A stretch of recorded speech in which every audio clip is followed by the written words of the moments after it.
da tua presença e não retires de mim o teu Espírito Santo.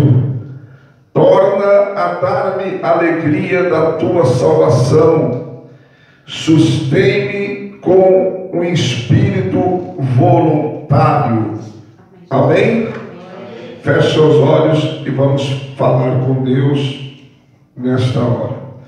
Senhor meu Deus e meu Pai, em nome de Jesus, o teu amado Filho, em cuja presença aqui estamos, fala, Senhor, aos nossos corações, porque somos carentes de ouvir a tua voz. Tu conheces, ó Deus, as minhas limitações, mas eu conheço a sua grandeza e o seu poder. Opera segundo elas, porque sem ti nada sou, nada tenho e nada posso. Mas contigo sou, tenho e posso tudo aquilo que a tua palavra diz que sou, que tenho e que posso, em nome de Jesus. Amém. Podem tomar os vossos assentos na presença de Deus. Amados, Davi, ele cometeu um pecado muito grave quando ele deita-se com Batseba e depois ainda ele trama uma maneira de matar o marido dela. O que ele fez foi gravíssimo. E Deus, ele pode nos perdoar dos nossos pecados. O único pecado que a Bíblia diz que não há perdão, nem nesta vida e nem na próxima, que é a eternidade, é a blasfêmia contra o Espírito Santo. Mas qualquer outro tipo de pecado, por mais grave que ele seja, Deus perdoa se há arrependimento. Mas isso também não nos livra das consequências. Davi pecou, Deus perdoou ele depois, mas ele teve consequências disso. Ele deitou-se com uma mulher em oculto e depois tramou a morte do seu marido, depois do seu próprio filho, que ele mais amava, de todos os filhos que ele mais amava, Absalão, tentou contra a vida do próprio pai, queria matar o seu pai. Davi tem que abandonar o palácio, o trono, fugir. E Absalão pega as mulheres de seu pai e deita-se com ela numa tenda à vista de todo Israel, profanando o leito do seu pai. Mas, como eu disse, as consequências a gente acaba pagando. Mas Deus perdoa se há arrependimento. E Davi se arrependeu. Esse é o salmo de Davi. É o salmo de confissão. No versículo de número 4, que nós não lemos, ele fala assim: contra ti pequei e fiz o que era mal à tua vista, para que seja justificado quando falares e puro quando julgares. Então, ele reconhece o seu pecado, confessa o seu pecado, e ele atribui à geração pecaminosa que nós temos, ele diz: eis que em iniquidade fui formado, em pecado me concebeu minha mãe. Eis que amas a verdade no íntimo e no oculto fazes conhecer a sabedoria. Purifica-me com esopo e ficarei puro. Lava-me e ficarei mais branco do que a neve. Então ele reconhece o seu pecado, confessa, se arrepende, pede para Deus perdão, amados, e ele faz 6 pedidos a Deus. O tema da mensagem dessa noite é 6 pedidos de um pecador arrependido. 6 pedidos de um pecador arrependido. É 6 pedidos de um homem que se arrependeu. O primeiro pedido que ele faz, no verso 10 que nós lemos, ele diz assim: cria em mim, ó Deus, um coração puro. Ele está mandando criar nele um coração puro, porque o coração que estava nele não era puro. Um coração puro é um coração sem malícia, sem maldade. Isto é um coração puro. É um coração limpo diante de Deus. Então, ele está dizendo para Deus: cria em mim, ó Deus, um coração puro. Porque ele entendia que o coração dele não era bom. A própria Bíblia diz que é do coração do homem, Mateus 15:19, que nascem os maus pensamentos, adultério, prostituição, nasce no coração do homem e o homem acaba praticando. A Bíblia diz: no que há de abundância no coração do homem, isso a boca fala. As pessoas que são muito maldizentes, que gostam de falar um palavrão, é porque o coração dessa gente é dessa forma. Você não pode esperar coisa boa de um coração sujo, de um coração que não é puro. Mas Jesus disse nas bem-aventuranças que bem-aventurados limpos de coração, porque eles se verão a Deus. Então, amados, ele reconhece que o coração dele não é legal. E o primeiro pedido de um pecador arrependido é: crie em mim um coração puro. Aleluia. Às vezes, irmãos, nós precisamos pedir para Deus que Deus faça o mesmo com a gente, porque o coração da gente não está legal.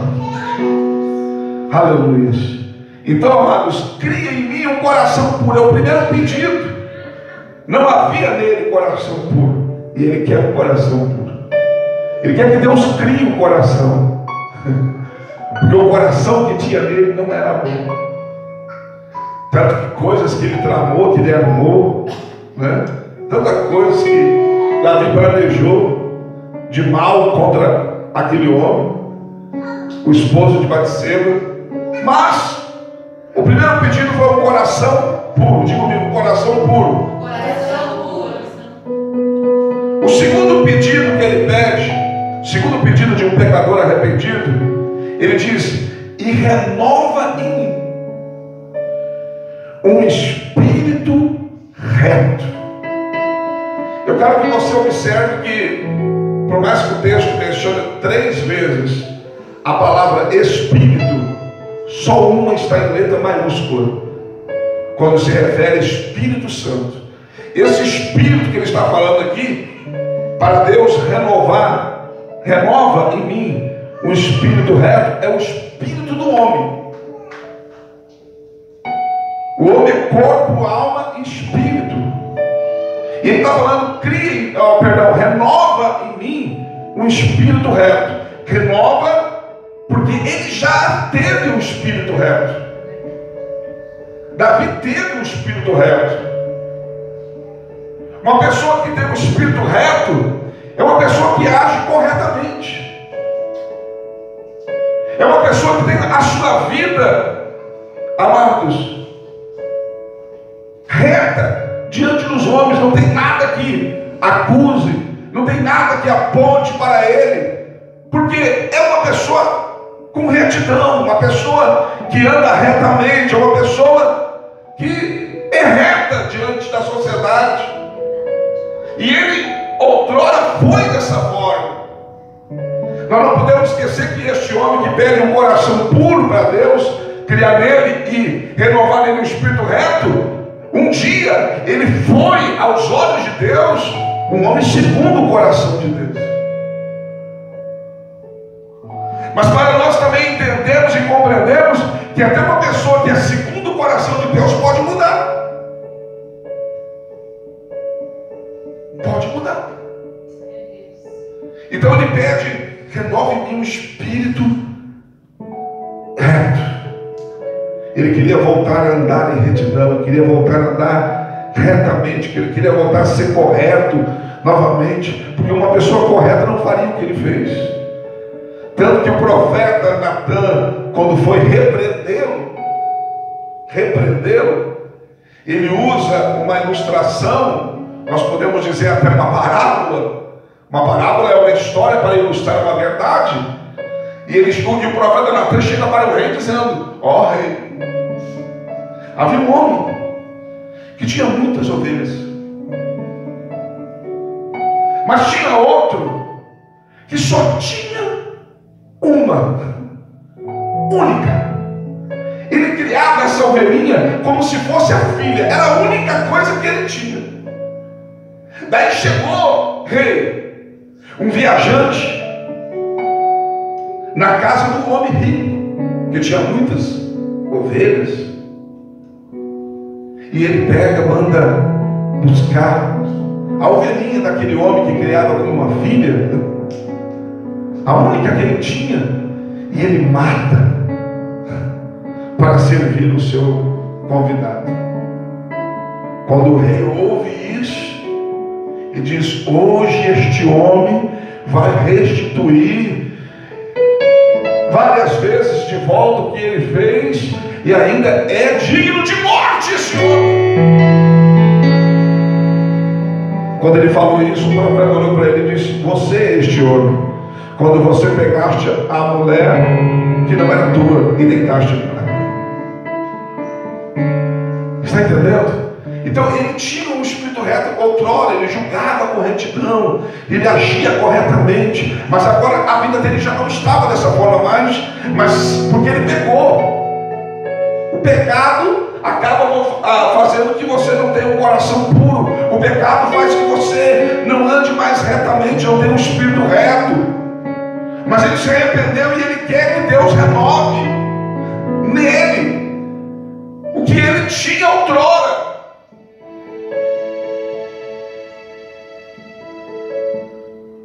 Número 3. O terceiro pedido de um pecador arrependido. Verso 11. Não me lances fora da tua presença. Não me jogue fora. Não me afaste da tua presença. Porque Davi sabia, irmãos.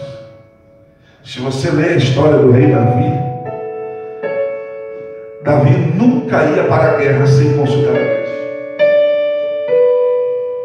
Davi nunca ia lutar contra outro exército sem consultar a Deus.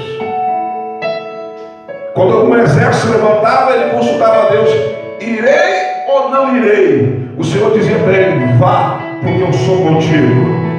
Ele iria e tinha vitória. Senhor, o exército está vindo contra mim, o que eu faço? Vou ou não vou? Fico aqui ou vou? O Senhor disse: vá, e vá por tal caminho, porque eu estarei contigo. Davi sabia que a presença de Deus na vida dele tirou ele de trás das ovelhas, porque a Bíblia diz que Deus o tirou de trás das ovelhas malhadas e colocou no trono de Israel para ser pastor do seu povo. Davi sabia que ele era um simples pastor de ovelha, de umas poucas ovelhas de seu pai, mas a presença de Deus levou ele para o trono de Israel. Davi sabia que foi a presença de Deus na vida dele que matou aquele gigante que afrontava Israel, Golias. Não me lances fora da tua presença. Escute o que eu vou dizer para você. Você pode perder amigos. Você pode ser rejeitado por familiares. Você pode ser até abandonado por uma pessoa que você ama. Tudo isso você vai superar. Agora, quem conheceu a presença, quem andou debaixo da presença, Quem já sentiu a presença não vai nunca mais conseguir viver sem ela. Sempre será um vazio na sua vida a presença. Certa feita, o povo de Israel peca contra Deus. Moisés subiu para o monte, ficou 40 dias lá. Quando Moisés recebe as tábuas dos 10 mandamentos. Só que nos 40 dias que Moisés fica no monte, a Bíblia diz que o povo se dispersa. E o povo fica dizendo: cadê Moisés? Não sabemos o que é feito de Moisés. E ele pega e diz para Arão, se não for do céu, desliga. E ele pega e diz para Arão, o povo diz para Arão, irmão de Moisés, sumo sacerdote, não sabemos o que é feito de Moisés. Faze um Deus para nós. E daí que o povo faz o bezerro de ouro. Êxodo 32. Faz o bezerro de ouro. E diz: este é o Deus que nos tirou da terra do Egito, da casa da servidão. E começa a dançar, já começa a beber, já começa a se prostituir.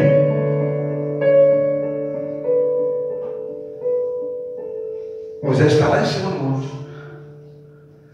Deus diz para ele: desce, porque o teu povo se corrompeu. Deus nem já disse o meu povo, Deus para Moisés: o teu povo se corrompeu. Deus ficou tão irado com eles que Deus diz para Moisés: eu vou acabar com este povo, e de ti, Moisés, vou fazer uma grande nação. Moisés intercede a Deus, roga a Deus para que Deus não faça isso. E por fim, Deus ouviu Moisés. Olha que legal. Deus ouviu um homem. Porque Moisés disse para ele: Senhor, se tu fizeres isso, vão dizer que tu não foi capaz de cumprir o que prometeu com esse povo. Que o Senhor tirou eles do Egito, mas não pôde levá-los aonde o Senhor disse que ia levar, a terra de leite e mel, e por isso matou eles. O que vão dizer do teu grande nome? Olha que inteligente, Moisés. E por fim ele diz assim: e se não podes perdoar esse povo, risca o meu nome do teu livro. Ou seja, então me mata eu também. Está certo, Moisés. Eu não vou mais destruir esse povo. Só que tem um porém. A minha presença não irá mais com vocês. Eu não vou mais andar com vocês. Vou enviar um anjo para guiar vocês, mas a minha Shekinah, a palavra Shekinah é presença. A minha Shekinah, a minha presença não vai ir com vocês, para que eu não destrua este povo no caminho. Porque é um povo de dura serviço. Quando o povo ouve que Deus não ia com eles, o povo entristeceu. O povo chorou, o povo lamentou. Por quê? Porque eles sabiam, irmãos, que era a presença de Deus que garantia a nuvem durante o dia para proteger eles do sol do deserto. Era a presença de Deus que dava a coluna de fogo durante a noite. Que o deserto à noite, em vez de ser quente, ele é frio, chega a 0 grau, e lá estava a coluna de fogo para aquecer e iluminar eles. Era a presença de Deus que fazia que o calçado não gastasse, o pé não inchasse e a roupa não envelhecesse enquanto eles andavam naquele deserto escaldante. Era a presença de Deus que fazia a água verter da rocha quando eles tinham sede.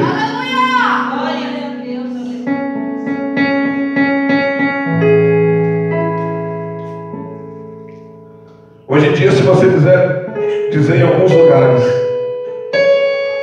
tem um anjo aqui, o povo grita. Mas se você dizer Deus está neste lugar, o povo nem glória dá.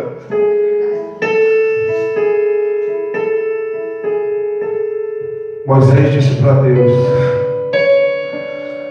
Senhor, se a tua presença não for conosco, eu não saio daqui.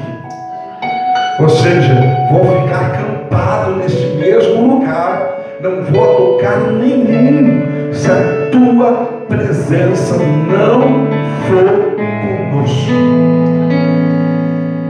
E de tanto Moisés insistir, Deus disse: Moisés, a minha presença irá contigo. E daí Moisés falou para Deus: se não for, eu não vou. Ou seja, é o Senhor sabe, se não for, eu não vou. Está entendendo a importância da presença de Deus? Ele diz: não me lances fora da tua presença. Um homem fora da presença de Deus, irmãos, volta à sua origem do pecado.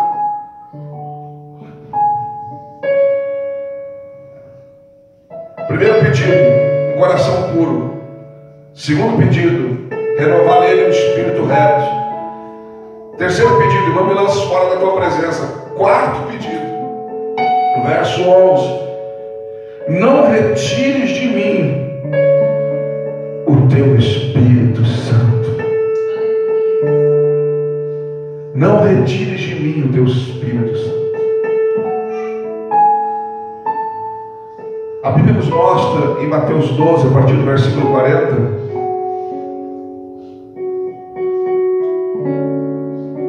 Jesus narra na palavra dizendo que Deus expulsa os demônios que habitam no homem. E esses demônios saem e andam por lugares áridos. E de vez em quando eles voltam à velha casa. E se ela estiver vazia, eles trazem consigo mais 7 espíritos. E a Bíblia diz que o último estado deste homem é pior do que o primeiro. Deixa eu explicar para você. Quando nós aceitamos a Jesus, os demônios que atuavam na nossa vida são expulsos da casa corpo. A nossa casa é um templo, é uma morada. E Deus coloca o seu Espírito nesta casa. 1 Coríntios 6,19 diz que nós somos templo e morada do Espírito Santo, que habita de nós, proveniente de Deus, que nós não somos mais de nós mesmos, mas pertencemos a Deus. E devemos glorificar a Deus com o nosso corpo e com o nosso Espírito. Então, amados, Davi não queria perder o Espírito Santo. Não queria que fosse tirado dele o Espírito Santo. A Bíblia diz que é o Espírito Santo, em João capítulo 16, versículo 7, que nos convence do pecado, da justiça e do juízo. A gente sem o Espírito Santo, irmãos, a gente olha para o pecado e não tem discernimento.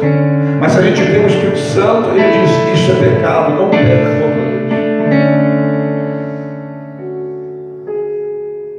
Ele que nos faz lembrar da justiça. Isso não é correto, isso não é certo. E nos lembra do juízo. Tudo que nós fizemos, Deus dará a juízo. E Davi pede: não tires, não retires de mim o teu Espírito Santo. Não tira de mim o Espírito Santo. Jesus prometeu para a igreja,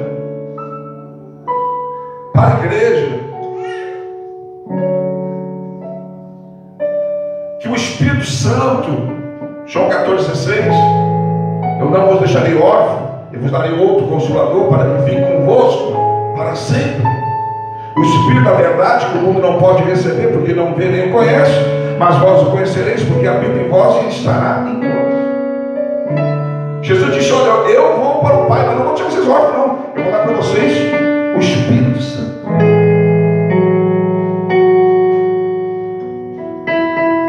Em João 20, 22, ele assoprou sobre eles e disse: receber o Espírito Santo. Pois Davi não queria perder o Espírito Santo. Não retire de mim o Espírito Santo. Aleluia. Escute o que eu vou dizer para você. Você vê que ele não diz para Deus: volta a dar-me o teu Espírito. Ele está rogando para não tirar dele. Porque alguém pensa, quando a pessoa peca, o Espírito Santo sai dela. Não. O Espírito Santo luta em você para te convencer que você pecou e que você precisa se arrepender. Foi o Espírito Santo que fez Davi reconhecer o seu pecado e pedir perdão a Deus. Então, quando o homem peca, o Espírito não sai do homem. Ele permanece. A menos que o homem daí se entregue totalmente para o pecado e volte para o mundo e volte a praticar tudo que praticava. Daí o Espírito Santo não está no mundo. O Espírito Santo está na igreja. Então ainda ele tinha o Espírito, está dizendo: não retire de mim o Espírito Santo. Nós não podemos perder o Espírito Santo, porque Ele está nos preparando para sermos arrebatados.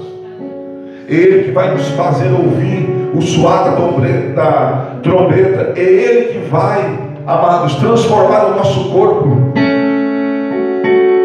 na hora do arrebatamento.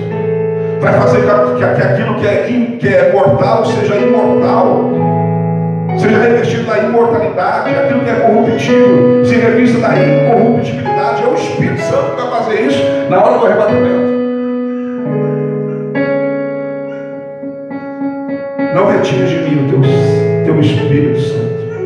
Diga comigo: não retires de mim o teu Espírito Santo. O quinto pedido de um pecador arrependido está no verso 12. Ele diz: torna a dar-me a alegria da tua salvação. Quando você peca, você perde a alegria da salvação. Aquele prazer de estar na igreja, aquela alegria de estar na presença de Deus, aquela alegria de servir a Deus, aquela alegria pela palavra, aquela alegria de ser salvo. Quando você peca, você perde a alegria. Quando você está em pecado, você não sente essa alegria. Pelo contrário, vai sentir uma tristeza interior. Porque quando o homem está em pecado, o Espírito Santo está triste dentro dele. A Bíblia diz em Efésios 4:30: não entristeçais o Espírito Santo. A Bíblia diz em Tiago 4:5 que ele tem ciúmes de nós. E Davi sentia uma tristeza muito profunda. Tristeza que Judas sentiu tão grande que levou a ele pendurar uma corda e se enforcar, porque vendeu Jesus por 30 moedas.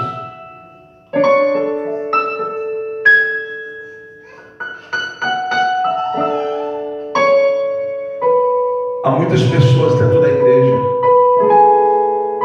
que, pela vida que estão vivendo, amados, não tem mais alegria da salvação. E a Bíblia diz em Neemias 8:10 que a alegria do Senhor é a nossa força. É essa alegria que nos fortalece. A alegria da salvação. E quando a pessoa perde essa alegria, é porque ela está em pecado diante de Deus.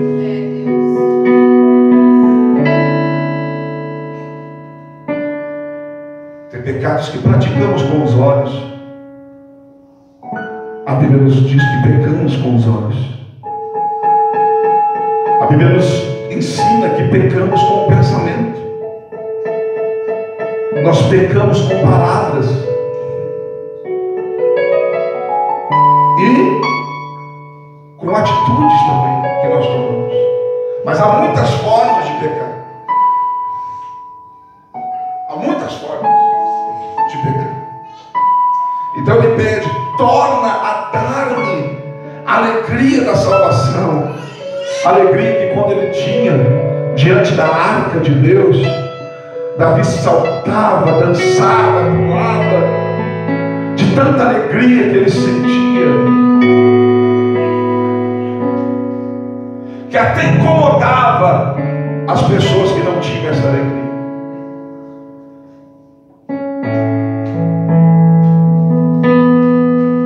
Sexto e último pedido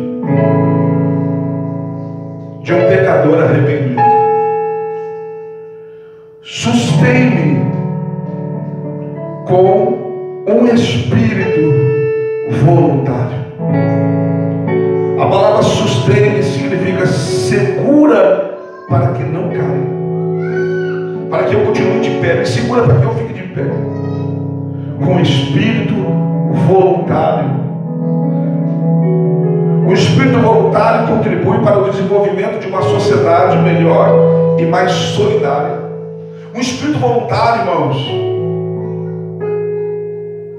é algo do bem do homem, que nasce no homem, é o desejo de querer fazer o bem para os outros.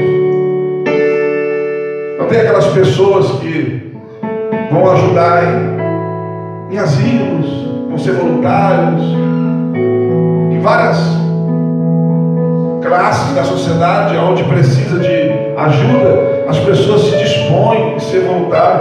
Tem pessoas que são médicos, atendem em hospital, consultórios particulares, mas também, amados, fazem um trabalho voluntário.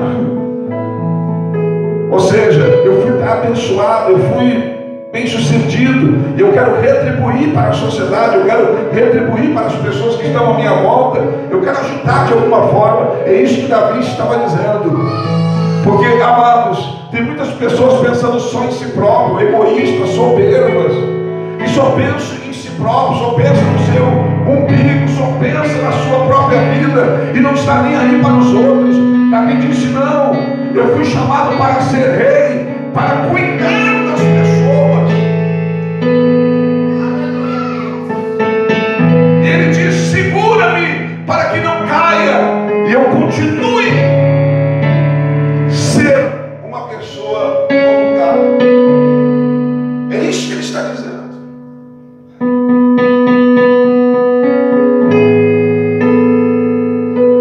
Nós precisamos, irmãos, como igreja, ter um espírito voluntário, que quer ajudar, que quer participar. Uma pessoa que tem um espírito voluntário, quando você diz: irmãos, vamos ter que fazer tal coisa, vamos precisar de algumas pessoas que nos ajudem, a pessoa já levantou a mão e diz: eu sou o primeiro. Eu estou aqui para ajudar. Espírito voluntário. Tem gente que já foi voluntário, tem gente hoje que não quer, irmãos, ser voluntário de nada, não quer fazer nada mais.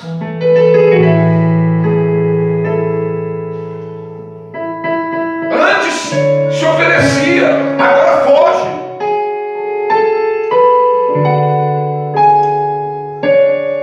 Antes queria fazer, agora se esconde.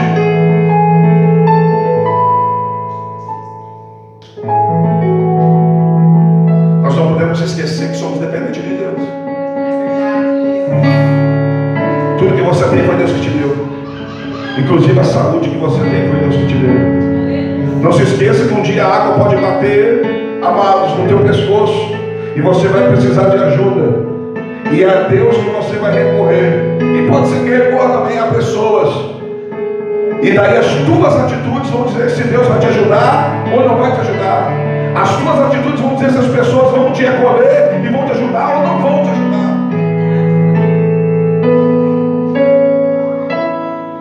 Davi está pensando só nele. Davi mudou o pensamento.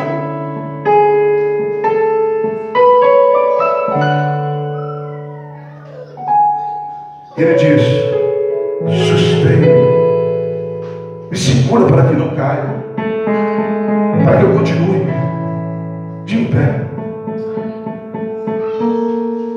com espírito voluntário, continue desenvolvendo um trabalho em favor dos outros.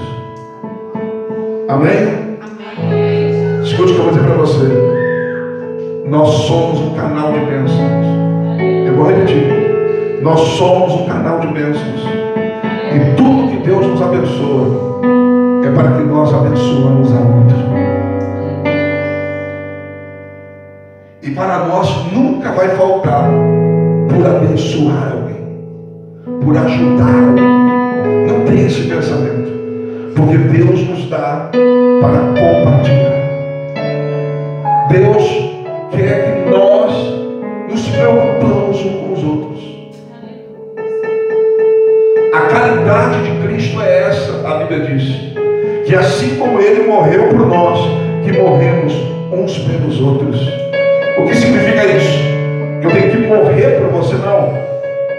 Está falando que Ele morreu, sacrifício.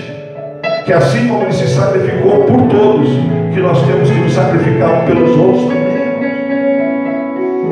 Nós não podemos ser como o levita, como o sacerdote, que passou diante do homem que estava caído, olhou para ele e passou de largo, e precisou um bom samaritano vir para socorrê-lo.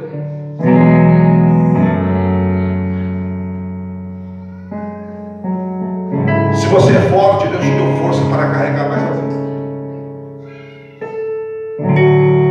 Se não te falta nada, é Deus que tem te sustentado para compartilhar um pouco com quem não tem. Mas não pense só em você, porque se Deus pensasse só nele, ou se Jesus pensasse só nele, Ele não teria vindo neste mundo para morrer numa cruz por mim e por você, porque nós não merecemos. E se nós fôssemos ajudar só quem merece, irmãos, quem merece? Quem merece? Primeiro que quem merece não precisa, Deus vai cuidar dele automaticamente. Eu vou repetir, porque quem merece, você pode ter certeza que Deus vai cuidar dessa pessoa e não vai precisar. Mas quem precisa aqui, porque realmente, amados, não merece. Mas nós temos que mostrar a diferença com o espírito voluntário.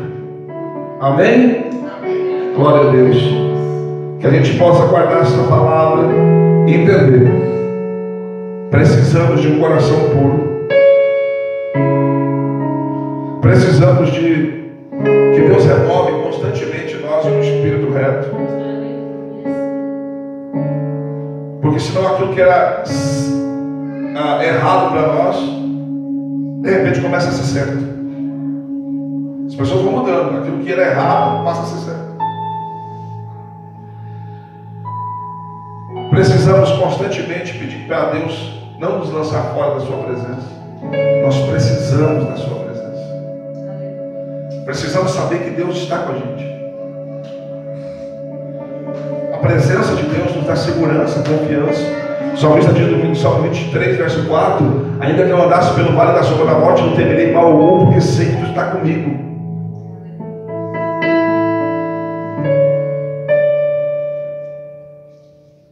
A Bíblia diz em Isaías 43, verso 12: quando passarem pelas águas, estarei contigo. Quando passarem pelos rios, não te submergirão. Quando passares pelo fogo, não te queimarás. A presença de Deus faz que você passe por situações difíceis sem que nada te aconteça. Precisamos que Deus não retire de nós o seu Espírito Santo, porque muitos de nós era casa de demônio e hoje somos casa de Deus. Muitos de nós, amados, espíritos malignos, imundos, usufruindo do nosso corpo e fazia nós pecados. E hoje nós somos templo morado do Espírito Santo. Precisamos pedir constantemente que Deus nos dê a alegria da salvação. Sem ela não podemos continuar servindo a Deus. E precisamos pedir a Ele que nos sustente com o espírito voluntário. Amém? Se coloca de pé. Eu quero abençoar você.